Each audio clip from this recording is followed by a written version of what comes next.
Le retour en force de la neige dans le nord de la France. 140 000 foyers n'ont plus d'électricité, les transports en commun sont paralysés et ce soir, nouvelle menace avec des inondations dans la région d'Armentières.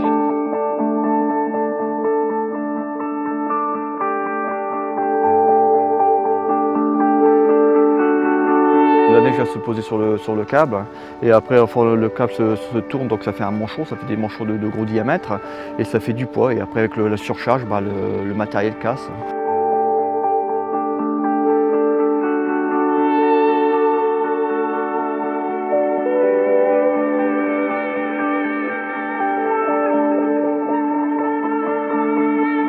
Le responsable, c'est lui. Ce pylône à très haute tension, il a été littéralement décapité sous le poids de la neige. Notre objectif est en effet de réparer cette liaison par une liaison provisoire que nous avons en stock.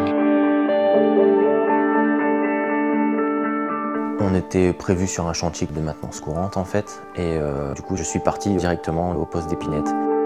En arrivant, la tête du pylône par terre, les câbles sur la SNCF, là on s'est dit, il y a quand même pas mal de grabuge en fait. Forcément, il n'y a plus rien qui fonctionne. Vous n'avez plus d'ordinateur, plus de photocopieur, plus rien.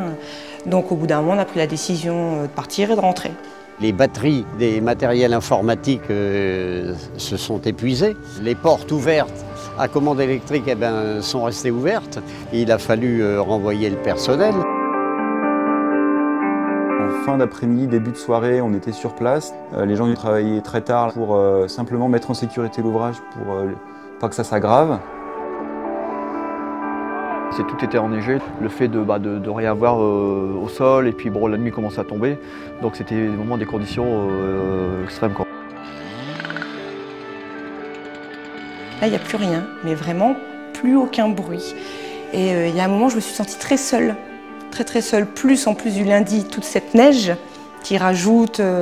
Ah oui, c'était assez impressionnant. C'était assez impressionnant. Dès le mardi matin, à 7 h, les premiers arrivaient, le matériel se mettait en route, du matériel à charger volumineux, des grues, etc. Donc c'était vachement la mise en place.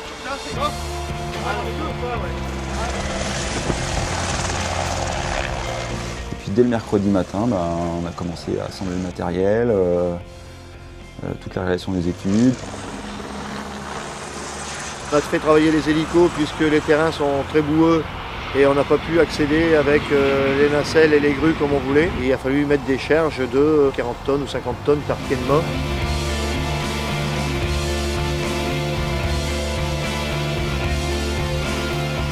Les gens venaient effectivement mettre surtout ça en avant.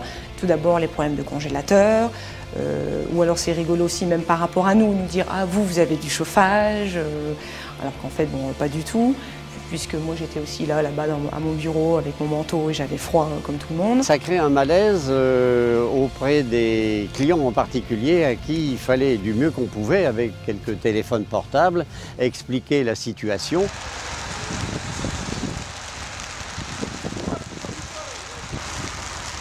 Le mercredi, il a fait un temps vraiment exécrable, quoi. Tout a fondu et les champs étaient gorgés d'eau. On ne pouvait plus se sortir les bottes de la boue. Il y avait le collègue à côté qui nous tirait pour dire de nous dégager un peu et puis repartir quelques mètres plus loin. Et quelques mètres plus loin, c'était la même chose en fait. C'était pire que de marcher dans du sable, on va dire.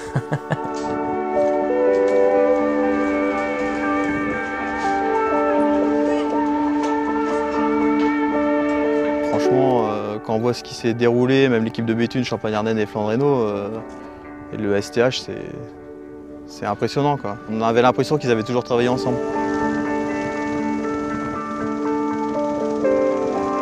L'après-midi, là, on commençait à plus regarder l'heure, parce que 48 heures, ça commence quand même à devenir long. On s'est inquiété aussi de savoir s'il y avait moyen d'avoir des solutions d'alimentation par groupe électrogène.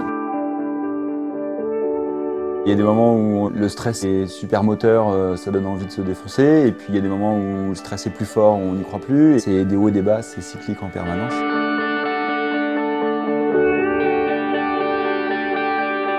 Le jeudi, on a mis en l'air les 3 premiers mâts d'alignement. Le vendredi matin, on a fini de lever les 3 derniers mâts d'arrêt. Les conducteurs avaient été déroulés dans la nuit de jeudi à vendredi.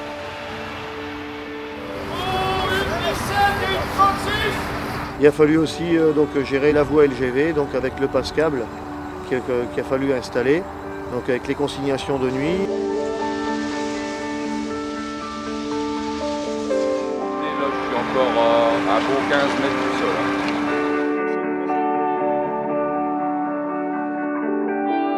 La fatigue est là, mais bon, on la fait pas voir, mais aussi avec les autres, il y en a toujours, quand vous êtes au plus bas, il y en a un qui est au plus haut, donc il vous tire vers le haut, c'est un échange complet.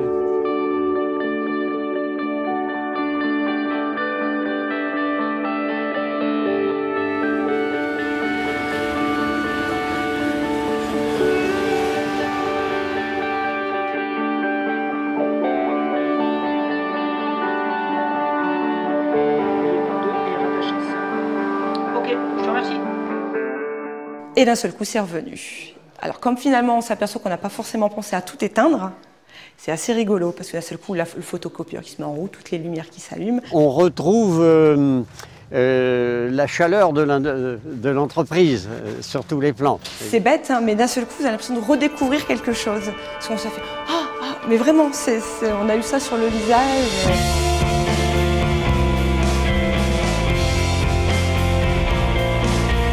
Ce qui me reste aujourd'hui, c'est surtout le souvenir d'une expérience humaine. Des très bons échanges avec certains, et puis j'ai rencontré des personnes formidables, franchement. À la fin de la semaine, j'ai regardé un peu tous les articles qu'il y avait, et tout le monde a pu voir qu'il n'est pas si facile que ça de remettre une ligne en service très rapidement, quoi. Ça fait plaisir à lire et à entendre par rapport au travail qu'on a fourni toute la semaine, quoi. C'est vrai que ça donne une certaine reconnaissance, en fait.